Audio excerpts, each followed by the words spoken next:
better than nothing. Hello, everyone, and welcome back to Squat Cobbler. This is an episode. I'm Mike at Official Pagan on Instagram, which is, really where you should get a hold of me because that's mostly where I am. And joining me, as always. Hi, everybody. This is Kelly at Kelly Tool on Twitter and Instagram. THUL. Sorry, Kelly. I'm not 100% up to par today. So here's what happened. Our mutual friend, Tina Elise, who goes back to the Snark Alec radio days for you Snark Alecs out there, for the Pagan fans, was an original member of Pagan, appears on the live bootleg EP, but left Pagan many years ago, and now we are working together again. There's going to be, she has a solo album, which I am producing and doing all the music for. Not to plug anything I'm involved in, just to give you backstory. So she had some issues recently, which I'm not going to get into. I'll let her tell that story on her own podcast. Last night was her first chance to get out on the town in a little while. So we went out, we hit some bars and many drinks and a lot of good expensive food later. We wound up in a drag club, as we are wont to do. And unlike usual, we didn't run into Kelly there. But Kelly, I have a question. Yes, Mike. So when you're at drag shows, and this is something that I've debated with a number of people over the years, what are your feelings on body hair at drag shows? Like the performers, not the people in the audience. I thought you meant like as an appetizer or something. So that's a bit of a relief. So sample size for me is pretty small on this. Like I've watched an episode or two of RuPaul's Drag Race, so I don't know if that counts. So, but in terms of body hair on performers, I would probably put myself in the you ought to wax it camp. I'm going to go hair, the less hair, the better. We are making you ought to wax it t-shirts.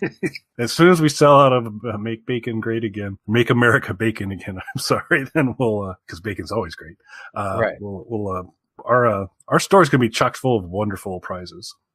So a number of years ago, I was at a drag show with my friend Gay Dan. The performer was very hairy, but that was kind of the whole pitch. Like his whole thing was like, I'm the world's hairiest drag queen. And it worked. Like it was a part of the whole like look and shtick of the show. For the most part though, my experience at drag shows is they're very hairless. There's waxing, as Kelly mentioned. There's a lot of waxing. Mistakenly mentioned. Yeah, mistakenly mentioned. There's a lot of waxing going on there. By the way, this is not the topic of the show. I just want to throw that out there for anybody listening. There's a shock for all listeners. We haven't actually gotten to the topic of the show. Don't worry, we're going to get there. Hang on. Stop trying to rush me. God. So there's usually a lot of waxing going on. And I remember mentioning the hairy drag queen to a mutual friend of ours who I won't mention because I don't want them to get involved. I don't want to involve them in any sort of drag politics when they're not here to defend themselves or explain their opinions. But they said that they are not a fan of hairy drag queens. That is not a thing that they can support, that they can get behind. So at last night's drag show, there were some drag queens with goatees. And in our group that we were with, Tina and I, it was a very divisive thing. It got a lot of debate going. So Kelly, for you, how about a goatee on a drag queen? Does it pull you out of it? I'm going to go back to a reminder that sample size is small for me to be formulating strongly held opinions on this, but I would tend to say it would take me out of it a little bit. Yes. All right. So which camp do you fall into? You know what? Not that they weren't good performers, but my favorites did not have goatees. So, and I'm a bearded, hairy man, so it's not an anti-hair thing, but yeah, it pulled me out of it. You're a performer. It's part of your character. I don't know. You got to go all the way for me if you're doing something like that. So just trying to take this all in. And so I'm a little losing a little bit there, but over the last 5 minutes, there's been about 8 great band names, with probably drag politics being the best of them. So there was one right before it, but it fell out of my head after you said that. So anyway, Kelly, we had a topic tonight, didn't we? I hope so. Or you took us down this long, strange, winding road of drag queen goatees. I feel bad. I feel bad about myself right now.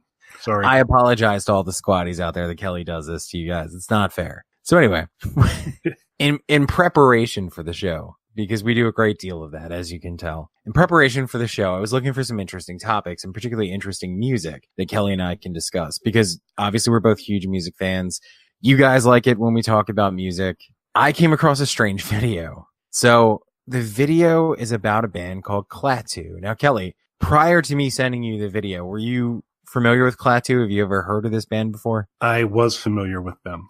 Interesting. I never heard of them. I was familiar with them, and I was familiar with the main topic of the video, which is how I became. I'm not really familiar with their music beyond little snippets that are done to kind of help illustrate what we're about to talk about. So I didn't really know much about their music, but I did read an article that mentioned what we're going to talk about. And then, in the spirit of full transparency to the squatties out there, I had that piece of information and I had retained it, and somehow, and I think it's probably due prolonged exposure to Mike, somehow something went wrong in my brain and Klaatu became Oasis. And so if you were to ask me, because I think actually when you sent me the link, and so here's a little bit of a spoiler, folks, where it talked about the band that everybody thought was the Beatles reunited. When you sent me the link, I go, oh, this is going to be about Oasis. And then I open the link and I see Klaatu and I'm like, yeah, actually that was the name. And so I don't know when Klaatu became Oasis in my mind, but it's been that way for actually a pretty long time. So thank you for curing me of that. Who's coming out on top there? Is it Oasis or Klaatu?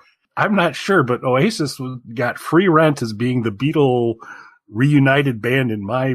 If anyone had asked me if there had been a trivia contest, and I was like, I got this one. It's Oasis. I mean, I do think it's fair to say that, obviously Oasis were heavily influenced by the Beatles and were channeling a certain Beatles-esque vibe at the peak of their career. I would argue Oasis was maybe a better band at their peak than the Beatles, but don't worry, I'm going to bait Beatles fans a lot more during this episode. So if that made you mad, trigger warning. It's only going to get worse from here out. I never heard of this band before. I had heard the word Klaatu before, though. So are you a Day the Earth Stood Still guy, Kelly? I am. And I'm a bigger Army of Darkness guy, who was one of the first places. Well, I guess probably Klaatu, the band, used it before Army of Darkness. But I am a big fan of the Day the Earth Stood Still. I'm a big fan of that as well. I mean, it's one of Will Smith's son's finest performances. Gold. It's gold. Yeah. Absolutely. Not to take anything away from The Karate Kid or After Earth or any other movie his dad paid for him to be in, but I really think Day the Earth Stood Still is where he shined. And Keanu Reeves doesn't necessarily have the greatest range, but few people have played an emotionless alien as rivetingly as he does in this film. Yeah, he's got the emotionless whatever down really well. Yeah. He does. So that's some sci-fi nerd baiting. Of course, we're talking about the remake of The Day the Earth Stood Still. The original Day the Earth Stood Still, and this is something we're going to get off on a little bit of a tangent. I'm sorry. It's not really my thing. The Day the Earth Stood Still, the original black and white film, which is an excellent old school sci-fi movie, if you guys haven't seen it, also falls into a really small, bizarre subcategory of films that I don't know if you're familiar with, Kelly, and that's Christian horror. Well, Mark, I did not know that. I don't know why that hit me so hard. I knew you were going to come at me with something, but I didn't know it was Mark. And I don't know why that's making me laugh. So Christian horror is an incredibly small subgenre. And the idea behind it is that you have these films that were written with the intention, the horror films in particular, horror and sci-fi films that were written sort of with the intention of, to overly simplify it, like scare people into going to church. The most well-known example, and the one that is the tentpole of the very small genre, would be The Exorcist. The Exorcist was a huge film that many, many people are familiar with, but it was written by a Christian-leaning author, and the purpose of it was to sort of scare people back to the church. Almost written as a reaction to Rosemary's Baby. A little bit of a spoiler for anyone who hasn't seen Rosemary's Baby. The sort of twist of Rosemary's Baby is that the real villains are the good friends and family that she had around her who kind of sold her out. So it was written as sort of reaction to that, to sort of scare people back to the church. So and the devil came down to Georgia, shall we say. So The Day the Earth Stood Still is often sort of put into this category as well, because it's about the impending destruction of humanity because of our sinful ways. So a lot of people, take this as one of the standards of Christian horror. Whether you choose to see it that way or not really doesn't matter. It's a good movie, and you should just enjoy it as that. But there is a character in there named Klaatu. Do you want to explain Klaatu to the people, Kelly? Well, actually, and maybe your lore is better than mine, but Klaatu Barato Nikto is the phrase that's uttered by the alien. The robot's name is actually Gort. Oh, that's right. I'm sorry. You have me. I'm still lost in a sea of drag queens. Great band name, by the way. There you go. Absolutely.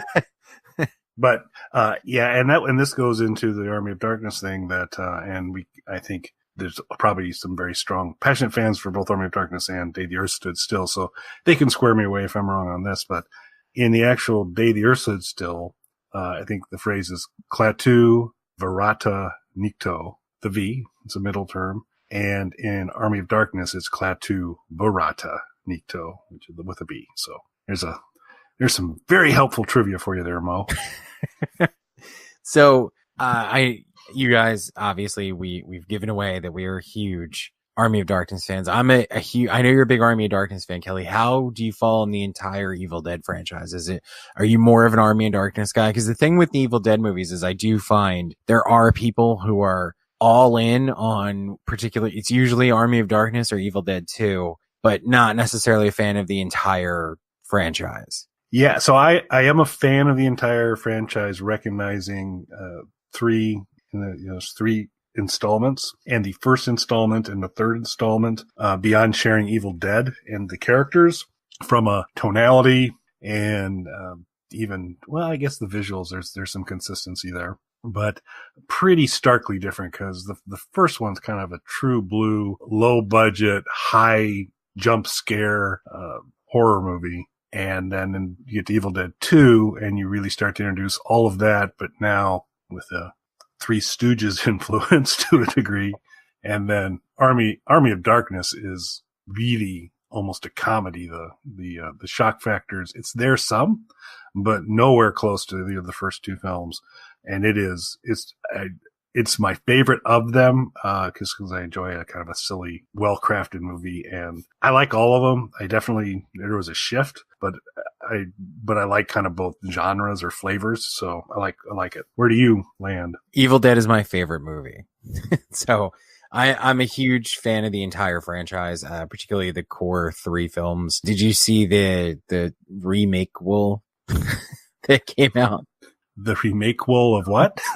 Of Evil Dead. No, I did not. Okay. So I'm calling it that. So again, minor spoiler on this tangent. For anyone who hasn't seen it, it was billed as a remake of Evil Dead. It is not actually a remake of Evil Dead. It is in fact a sequel. It is the fourth movie. But it rehashes entire sequences from the previous films. So I've heard a number of people refer to it as a remake-quel, which, as ridiculous as it sounds, is actually accurate. It's about a different group of people who wind up at the same cabin, and very similar things happen to them, but it still acknowledges that the other films happened. And there is even a cameo of Bruce Campbell as Ash in the movie. So it acknowledges that the first three films happened, but is also sort of standalone and semi-remakes the film. It's confusing timeline wise, not in like the complete ridiculous garbage the timeline of the Halloween films are. And I like the Halloween films. I'm not shitting on them, but like it's pointless to watch the Halloween films in order. You can basically watch them at random and it will have as much continuity as it does if you watch them in order. It starts to go a little bit into that sort of territory because it is confusing at first. And I don't know, I've never listened to like a commentary or read really in-depth interviews with Fede Alvarez, the director. So I don't know if maybe it's the result of starting as a sequel or a remake and then leaning the other way, or if this was always their intention to kind of blend the two, because you have a character who's dressed exactly like Ash. You have certain character exchanges that are lifted from the first three films, but then from the very beginning, there's acknowledgments that the other characters had been in the cabin and that everything that happened to them had happened. So it's a little bit confusing. It's not a bad movie though. It's definitely worth watching. It's not as good as the first 3 films, and then the series that followed it with Bruce Campbell, which picks back up with the tone of Army of Darkness. Yes, and you get to see a later aged Ash, who's frankly not aged gracefully, and it's fun. The Ash versus the Evil Dead on I think you can even get it on Netflix now. It's good stuff. I believe it is up on Netflix now, and there's only 3 seasons of it. So although they have suggested very strongly there will be more Evil Dead coming, Bruce Campbell has announced that he is retiring the Ash character, which we're all the poorer for. I love that character. Yeah, he did well for us as a country, as humanity as a whole. And yeah, it's the band Klaatu. Yep. Kind of sounded like the Beatles. Hope you enjoyed the show, everyone. So anyway, so there's this band Klaatu. So how did you find out about Klaatu, Kelly? Because to me, other than everything we just talked about for the reference points of the word Klaatu, I'd never heard about this band until I saw this. Now, to be fair, I've already made a couple jokes. I'm not a Beatles guy. So maybe it's just because I wasn't caught up in the whole Beatles thing. So I wasn't that interested in bands that sounded similar to the Beatles. But how did you find out about them? Well, back in the day, a young Kelly purchased the Rolling Stone record guide edited by David Marsh. And this was a really thick, kind of extra large size paperback that just alphabetically went through a ton of artists and star ranked all of their albums, and then would have a period of, some text afterwards kind of talking about each, and any of the albums that they ranked as 5 stars are like, these are must listen to ones, got their picture spliced through the type of thing. And so I used to love just reading through that to become familiar with different groups, or I'd hear about somebody and I'd use it as a point of reference, and they'd give you a little historical information. It was a really good book. And so when I happened to be in the K's, possibly reading about the Kinks or something like that, I saw Klaatu and read the thing. And that's where I learned that they, early in their career, for their first album, there was some question whether they were the Beatles reformed or not. And so that's how I discovered them. And then they became Oasis in my mind. So, they just magically morphed into Oasis from there. I mean, I guess it could have been worse. You could have said like Blur or something like that, which would probably make them more angry. Yeah, but I would have bet my house on, yeah, that was Oasis, but your little note shattered my world. It's like, oh crap. Been walking around with yet another wrong piece of information I was absolutely certain I was right on. So, all right. So just to clarify for the record then, are you a Beatles fan? No, not really. I don't dislike them, but I'm not a big fan, particularly the McCartney, more of the McCartney influenced stuff. I'm not, there's some things that John Lennon had a stronger voice in that I've always kind of liked. I've always been of the Beatles. Lennon was always the Beatle that musically I liked the most. I liked Ringo the most because he hung out with other groups that I was big fans of. He and Keith Moon of The Who spent a lot of time together. Harry Nilsson and Ringo played on a number of Harry Nilsson albums. And I liked Ringo because he had good taste in Friends, but Lennon musically, but I just, and I believe it was also, I don't know if it was in that same Rolling Stone record guide or not, but they said, the Beatles were never a rock band. They were a pop band. It was never really rock and roll per se, except maybe early days. So long way around saying like, I don't dislike them. I don't have a lot of passion for their stuff either. Yeah, it's kind of the same way I am. People think that I hate the Beatles, but it really just stems from, I won't give in to the whole, like, Beatles were one of the greatest bands of all time. They weren't that good musically. And that's not a slight against them. Like, songs don't have to be proggy and complex. I'm fine with simple, catchy pop music. It's nothing against the Beatles in that sense. I have nothing musically against the Beatles. I think that there's this confusion of the Beatles' place in the pop culture zeitgeist and their place in actual music history. And I think that there's a deficit there because pop cultural influence of the Beatles, I don't think anybody can deny the impact that they had. They were such a huge band and they influenced so many other bands, including Klaatu, who Kelly thinks are Oasis. And Oasis. They've influenced so many bands that came after them. So there's no question culturally that they've had a giant impact. Now, musically though, the example that I always give to people is when I took music lessons as a kid, and when I remember taking music lessons, learning a bunch of Beatles songs was like second or third week of music lessons. So if you can just pick up an instrument and play those songs musically, it's not as impressive as people try to make it sound. And again, that's nothing against them. I'm not saying that the bands I listen to write the most incredible, exotic, songs and structures and things like that. That's nothing against them musically. It's just that I think people confuse cultural impact with impact on music as an art form, if that makes sense. Yeah, it does. And you weren't going to be learning Neon Meat Dream of an Octofish by Captain Beefheart the second weekend. Right.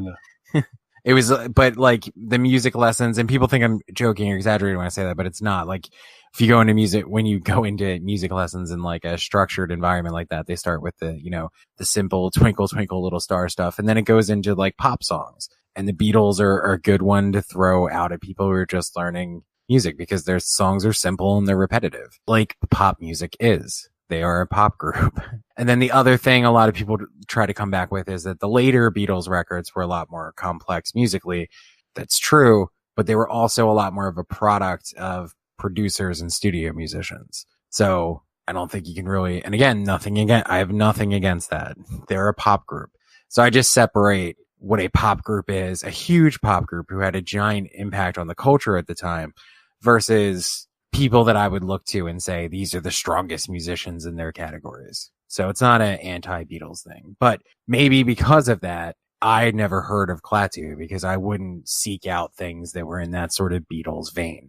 Now, after you read this article about them, did you go out and look for this album? I did, because I figured it would be, as many of the discoveries I made in the Rolling Stone Record Guide, typically available in the cutout bin where you could get them for cheap. But unfortunately, I never purchased particularly the first album that was really the genesis of this. All the conspiracy theories around all the hidden meanings and signals that were being shown. I've never purchased any of their works. I just knew Oasis took the name Klaatu and sounded like the Beatles.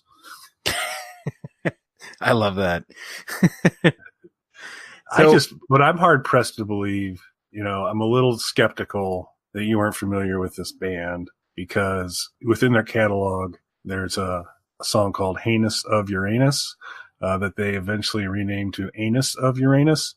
And I'm just assuming there was a Google search at some point in time that might have occurred and you fell on your keyboard or something. No. And you would think, listen, I am pro butt stuff. Yeah, let me make that clear to everybody. Yeah. Probably not going to sell as well as a hat, but another hat to consider. Oh yeah, Pro Butt Stuff is a good band name too. That's like a political leaning punk band though. Yep, I think so. or a clogger, maybe. I don't know. But yeah, this is something I didn't know existed, and I kind of wish that I did. So Kelly, here in front of just the squatties and us, our trusted inner circle, do you think we should review this album of theirs, the first one, the one that people confuse with the Beatles? Yeah, I think so. I think that'd be pretty fun. I definitely think that would be an interesting thing. And so you brought up something else in what you were just saying about this being sort of a conspiracy theory. So there's a number of conspiracy theories revolving around the Beatles. Now, do you think that that's something that's manufactured, something that they leaned into on the Beatles side first? Or do you think that that's just something that happens from being such a massive pop cultural icon like the Beatles were? I think there are certain brains out there that are just hardwired to want to build up some tapestry of, here, look at all these dots I've connected these days through my deep internet research and the kind of in YouTube searches that they kind of come up with it. So I think it was, to me, I don't think it was anything intentional on the Beatles side, much like the initial confusion wasn't intentional on Klaatu's side. But once it started to happen, I think the people involved were smart enough to go, if we can kind of keep fanning these flames a little bit, it's probably not all bad. Yeah, and they touched on that in this video that I came across on YouTube about how the label didn't say they were the Beatles when people started inquiring about it, but they didn't say they weren't the Beatles when people started inquiring. Yeah, it lots of non answers and a little, just kept the door open. and until they were debunked on that. But which is interesting to me, and this is something that it kind of surprises me, I guess. And I feel like music is one of the few areas where this is still a thing that happens. There's still a lot of like mystique around bands and musicians, even in the internet age, to a degree that I don't think you get in other areas. Like, I think with celebrities, with movie stars and TV stars and things like that, like they just have to live entirely on social media. Whereas I think, and I understand that, like, they have to keep themselves out there in our YouTube culture where people, you know, have a little bit more ADD now. You have to keep yourself out there and you have to keep people interested in you. And bands have to do the same thing, but there's that buffer of the music. You're putting your music out there. It's not you playing a character or you making an internet, you know, reality viral video type thing. Like, there's a little bit of a buffer there. So I do feel like bands can create, even now, can actually create a little bit of a mystique around themselves. And what's interesting to me is how, when these things are debunked, though, like how easily the actual debunking of it happens. So in this video, they talked about the fact that it was just like somebody looking up copyright records to prove that it wasn't the Beatles, that it was the actual members of Klaatu. So I don't know if you remember, and I guess I'm not going to mention the show or people's names. You'll know what I'm talking about, or if you don't, just do a quick internet search on the fancy Google all the kids are using, and you'll find it pretty easily. But like, there was a reality TV show for someone to front this all-star supergroup of rock musicians. Now, I hate to break it to anybody, but reality TV shows aren't real. They're all scripted. Anything that's made on a network that has a certain budget or anything like that, it's subject to union regulations and things like that. So it's not real anymore. Everything has to be carefully staged and everything has to be written, because you have to pay writers, you have to pay producers, you have to pay union crew to work on it, which means everything has to be structured from start to end. Nothing you see on reality shows is real. So I'm sorry to break that to everybody. If you don't believe me, go, and I hate to, you know, plug my own projects, but go and watch my film, Evil Bong. There was a reality star, air quotes, in that, and that was filmed before they were on a reality show playing another character. They're all just actors and actresses. Even the ones that are real people playing versions of themselves, the shows have writers, they have people building sets. It's all fake. I'm sorry. But watching the show, it was interesting to me because from the first episode, and I didn't watch the entire reality show, this building this band show, but from episode 1, it was really interesting to me to see, because it was like, well, this would be the easiest thing in the world, because they have to file copyrights and publishing and things like that. So if the band is going to, not only that, but like record, and I record pretty quickly, so I understand that can be done fast, but like the idea was by like the end of the show, they're like working, the finalists are like working with the band, and by the end of the show, they're going to like release an album with the winner. So it's like, well, for anyone who doesn't know how any of this works, like, the songs have to be written, the copyrights have to be filed, they have to be recorded, the publishing all has to be worked out, and then they have to manufacture the albums. This would have had to have been done months in advance. There's no part of this show that's real. It's impossible. It's already done. And then, of course, after the show ended and the album came out, and the show was popular, but the album didn't really do anything. And then it all came out like, oh, wait, yeah, the copyrights for these songs with these exact people were, you know, published months. They were filed months before the show ever even aired. The show that was, air quotes, live, and people could vote on the winner and things like that. So it is interesting to me that even now in the internet age, like, I feel like these things happen. And do you think it's because people want more of a mystique around bands, because they want to place their own meaning behind the songs and things like that? So maybe they're not looking as deeply into these things. Like, do you think people wanted the Beatles to be back so badly they were like, let's not read the credits to the album? Yeah, I think for a lot of different things, there's a surprising openness to saying, I'm not going to really fact check that a whole lot. That just kind of makes it interesting and adds to the mystique of groups. And, you know, you see that kind of across a lot of things, and like with the Beatles, with the Paul is Dead stuff and all of that, that it's more fun to kind of find reasons why it might be true than to take some fairly easy steps to go, well, no, It's not true. So. Yeah, there's no way. Although, and again, in that same vein, I did watch a documentary, air quotes, about the whole Paul is dead thing. And it was entertaining, but, I don't believe that whatsoever. But it was an entertaining documentary. And I hate to get back to the topic, but prior to the kind of very straightforward, hey, look at this copyright stuff and here's who they are, there were some people that weren't having it, and including one, the UK's New Musical Express published an article called Deaf Idiot Journalist Starts Beatle Rumor.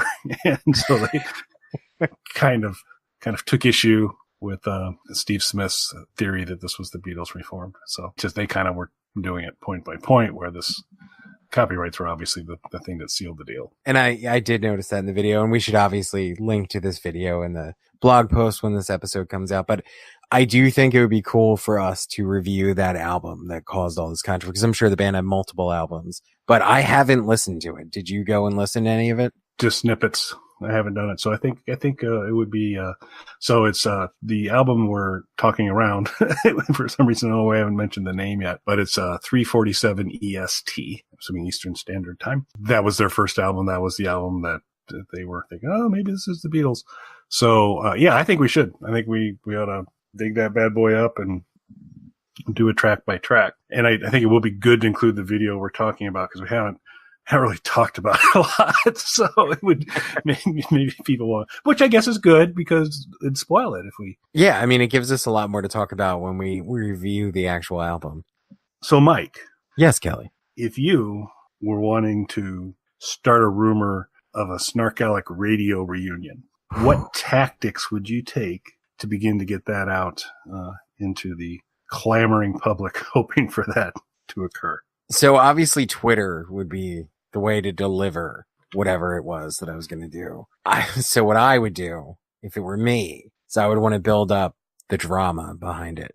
One of the things that you see that has been going on lately with a lot of the older bands who maybe didn't understand the legalities of being in a band, you see there are bands out there with multiple competing versions on the road. That is becoming more and more common, because you had people who didn't understand that bands are businesses and that, people own trademarks and copyrights and things like that. And it's led to a lot of disputes over rights issues, which sometimes leads to these splintered factions of different bands. Or in some cases, people don't understand how to structure a business and make everybody equal partners, which allows equal partners to go out and form their own versions of the band. I think it'd be cool to kind of play up on that and start something on Twitter as if one or two of the people were going to do a Snarkalic Radio reunion and not include others from Snarkalic Radio. Like, maybe we put it out there that Mel is bringing back Snarkalic Radio with all new people.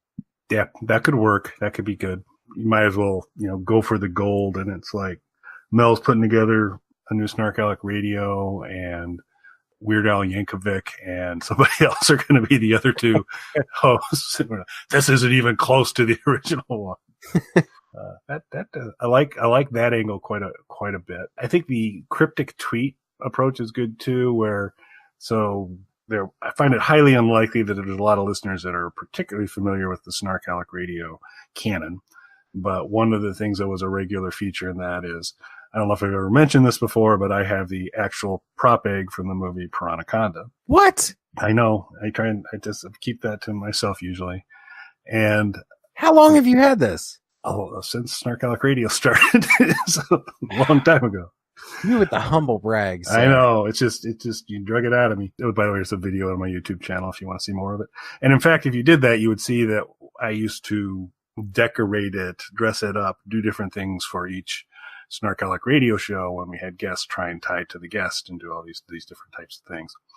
And I could just see, me putting out a tweet or two with a picture of the Piranhaconda egg that I have from the original movie, and just saying, guess you're going to get put back to use again, old friend. Things like that, would be just kind of ways to do that. And I don't know how I'm going to free up 4 hours every Thursday to, things that people would know would be consistent with the Snarkalic Radio experience.